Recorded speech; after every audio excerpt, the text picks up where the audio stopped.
everyone, welcome back to the Colors and Light podcast. Yes, it's been a minute and this year seemed to have moved very, very fast.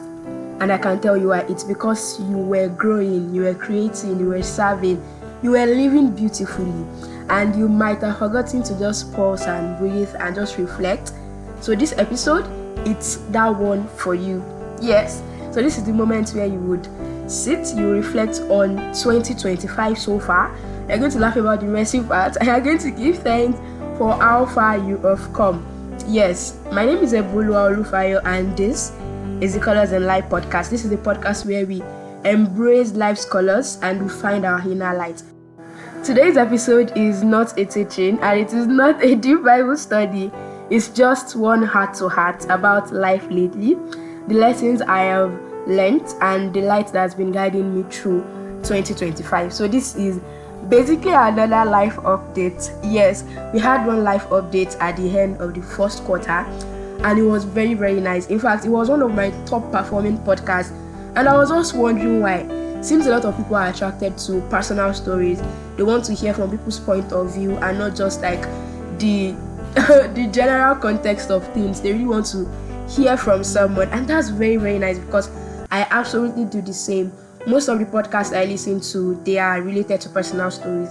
I want to hear from someone. I want to hear their experiences. Yeah. So this is another life update.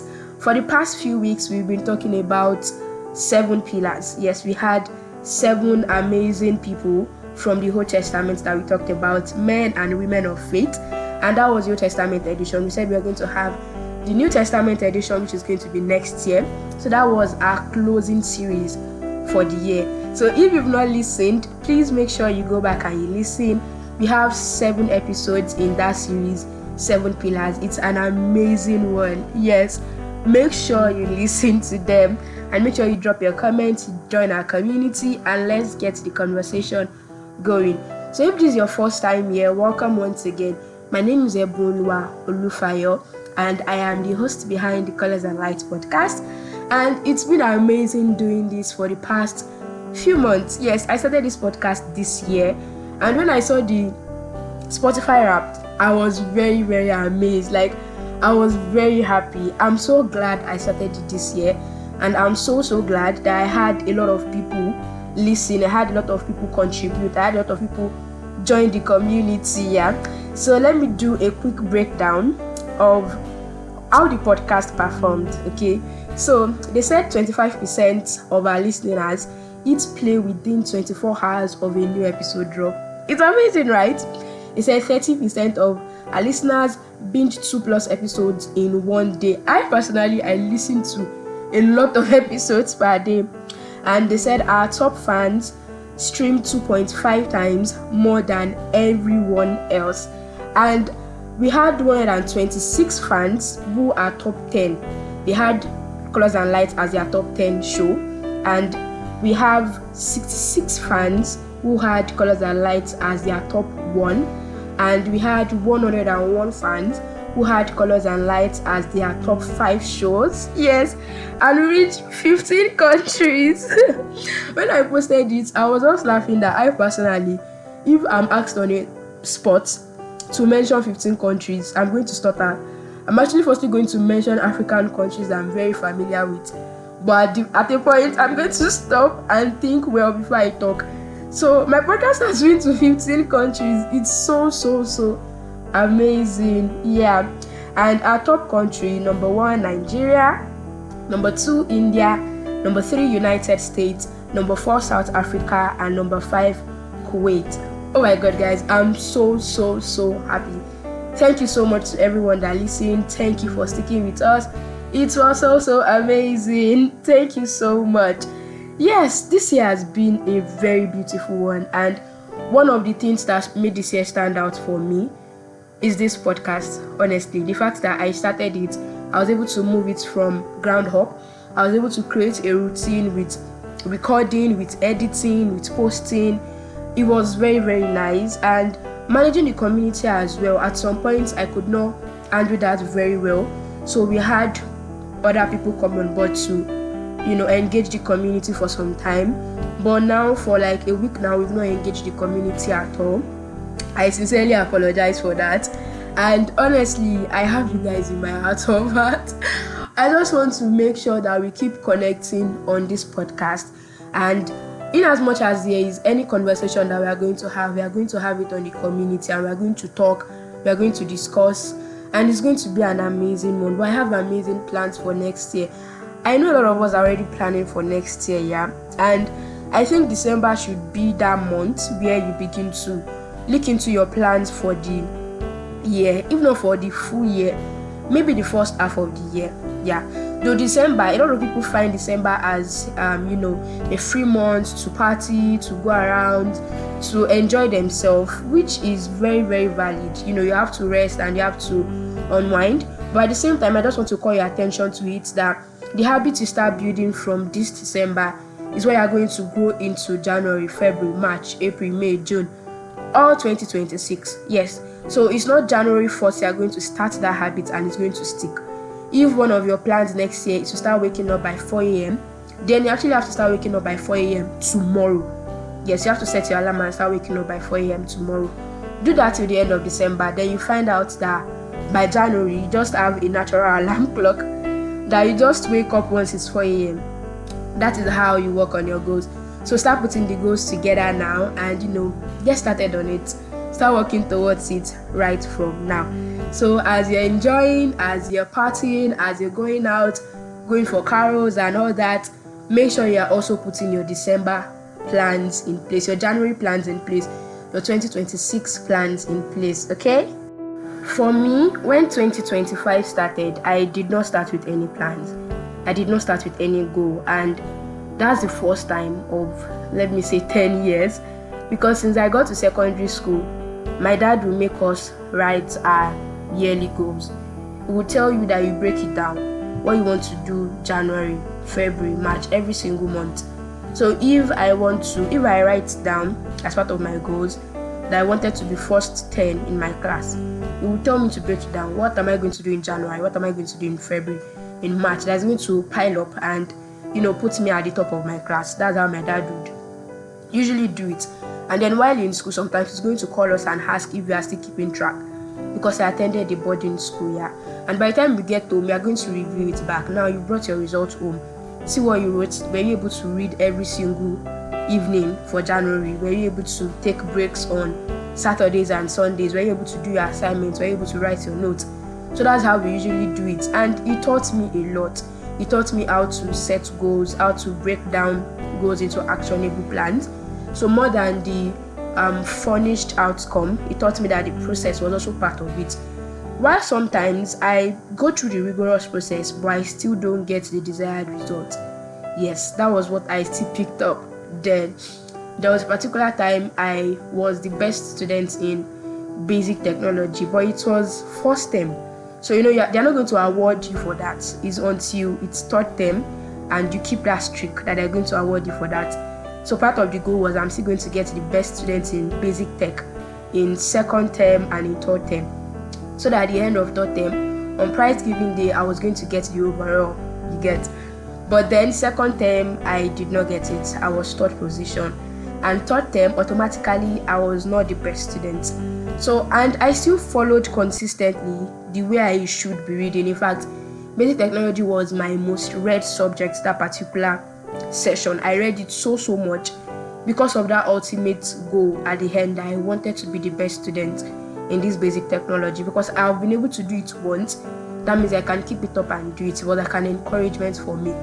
But regardless of all the reading, and in fact I was having perfect scores most of the time, I still did not come out as the best. So sometimes the finished product is not going to come as it is, but you still have to follow the process. Okay, when you follow the process, you get a sense of fulfillment, and the result you get at the end, you're going to be proud of yourself. Yes, I think I was maybe the third or fourth, I can't remember, and I was honestly very, very happy that I could commit my mind to something and really get the results, not even as I wanted, but something close to it. It made me feel so happy.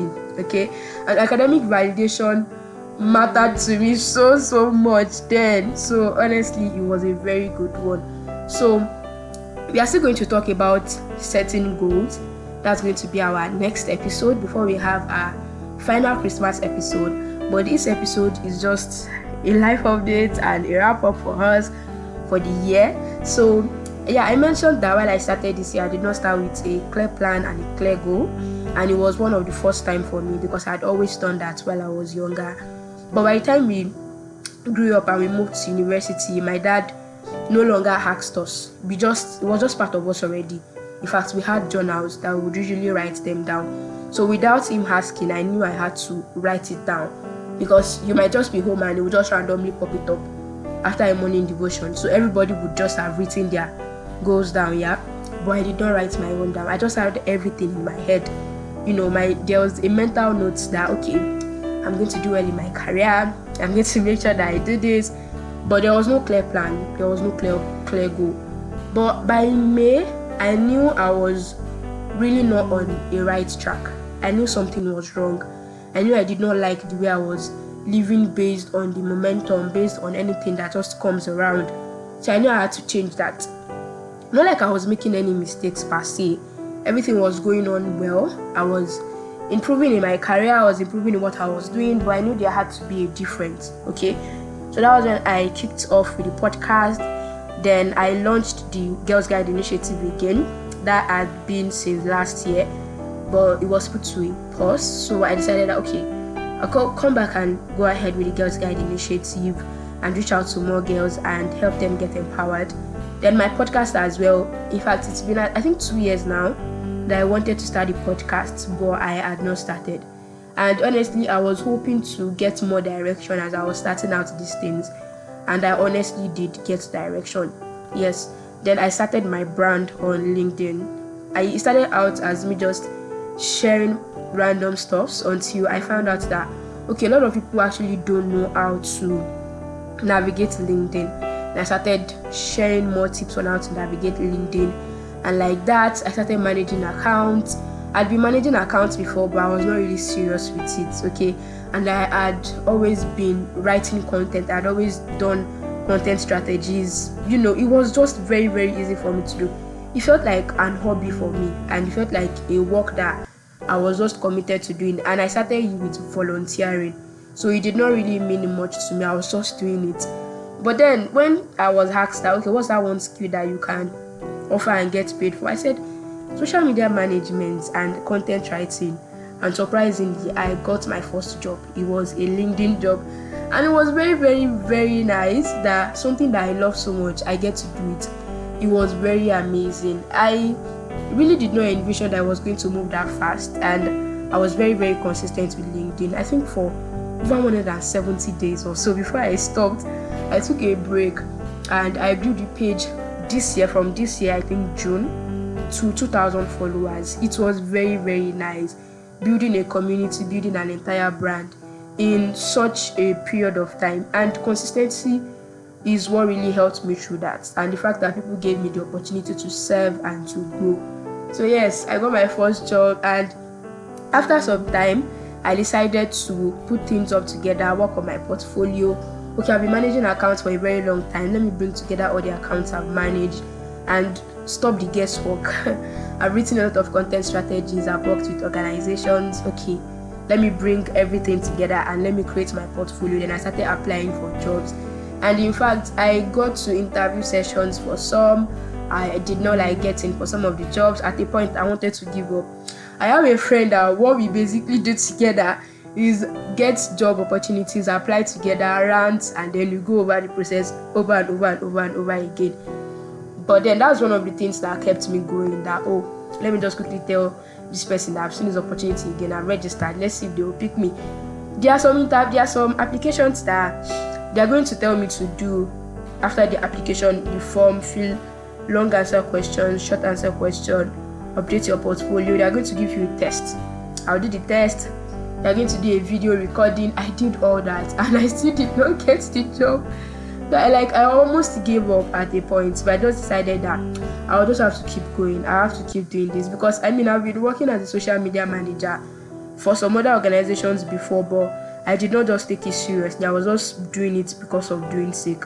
Yes, but at this point I knew that I was ready to put my all into it, because digital branding is very, very important in this century, and a lot of people do not know how to go about that. So for LinkedIn, for Instagram, for X, I was ready to go all in. That was when I started putting my energy into my X account as well. Started tweeting, started responding. But for X, I'm still very, very, very scared. I try as much as possible not to overdo things, but I know you cannot be too careful with X. Yes, in 2025. But that was how it all started for me. Then I got another job, and I got another job, and I got a promotion. It's been amazing, and everything happened so fast. Yes, 2025 happened so fast, especially the second half. It happened very, very quickly. Yes, and this year I would say is one of the years that I have met the most people. It's one of the years that I had networked with the most people. It happened that I was in a room with more than 100 people now, because we are hundreds, but we had other people with us, and I know every single person's name. And it is so weird. It is so weird that I know everybody's name, and I can remember my experience with almost every one of them. I can say something about every one of them. I can say, oh, this also person wants to become this also person, school's year does this. It's very, very amazing. Yeah, so this year was just like the deep work growing aspect for me, but I think I'm starting to understand that next year is actually going to be like the deep work. This year is just like a tester for me to see that, oh, there is so much more you need to do. God has just showed me that, okay, this is what you need to do now. Test it out and see how you're going to do it. Then next year you start working on it. So this year I've learned a lot. Personally, I've learned a lot. I like that you also reflect on how this year has been. What are the mistakes that you made? What are the lessons that you've picked up? What are those things that are not going to take into 2025? What are those things into 2026? What are those things that are going to drop? What are those things that are going to keep building on? What are those things that are going to be sincere with yourself about? And you're just going to have to forgive yourself. Yes, you might have made some mistakes and you have not forgiven yourself. You have to forgive yourself, because this year is coming to an end, and you don't want to take those baggage into 2026. Yeah. So for me, some of the lessons that I've learned this year, I would say number one is patience. Yes, and I still regret some part of it. Some instances that I was not patient enough. Some instances where I did not calm down enough, or I just felt like I wasn't doing enough. Yes, but then I've learned patience. I've learned to just let go, and as well not to compare myself with other people. That's another thing I've learned. Yes, I used to, I think I saw something that you need to compare yourself with others to know if you're growing or something. I don't know how the person explained it, but this all this eloquent and well-spoken content that I would see, and we just assume that this person is right. The way the person said it was so nice and fluent. So he said, if you don't compare to age mates are doing, how are you going to know what you're supposed to do? More like saying, if you leave secondary school and you don't compare yourself to your age mates getting in the university, then you would not have enough push to get into the university. Something like that. But then our life differs. The way we live our lives, it differs, and our stories are completely different. What worked for someone might not work for you. And I get that aspect that seemed like, there's a timeline to certain things. But no, God's timeline is just what you need to work on. So leave the comparison game and just focus on the real thing. Yeah. So I've learned to leave comparison, and I think we had a podcast on that. And I also learned kindness, because every single person's life is as complex as you think yours is. Yes, I've had the opportunity to just listen to some people say things, and I'm like, oh my gosh, I did not know you were going through that. And this is someone that you felt like you wanted to dismiss, or you felt like maybe they were not doing enough or something, but you just hear out the story and you know that, this person might just be having a bad day as you think you are. So yes, kindness is one core trait. Yeah.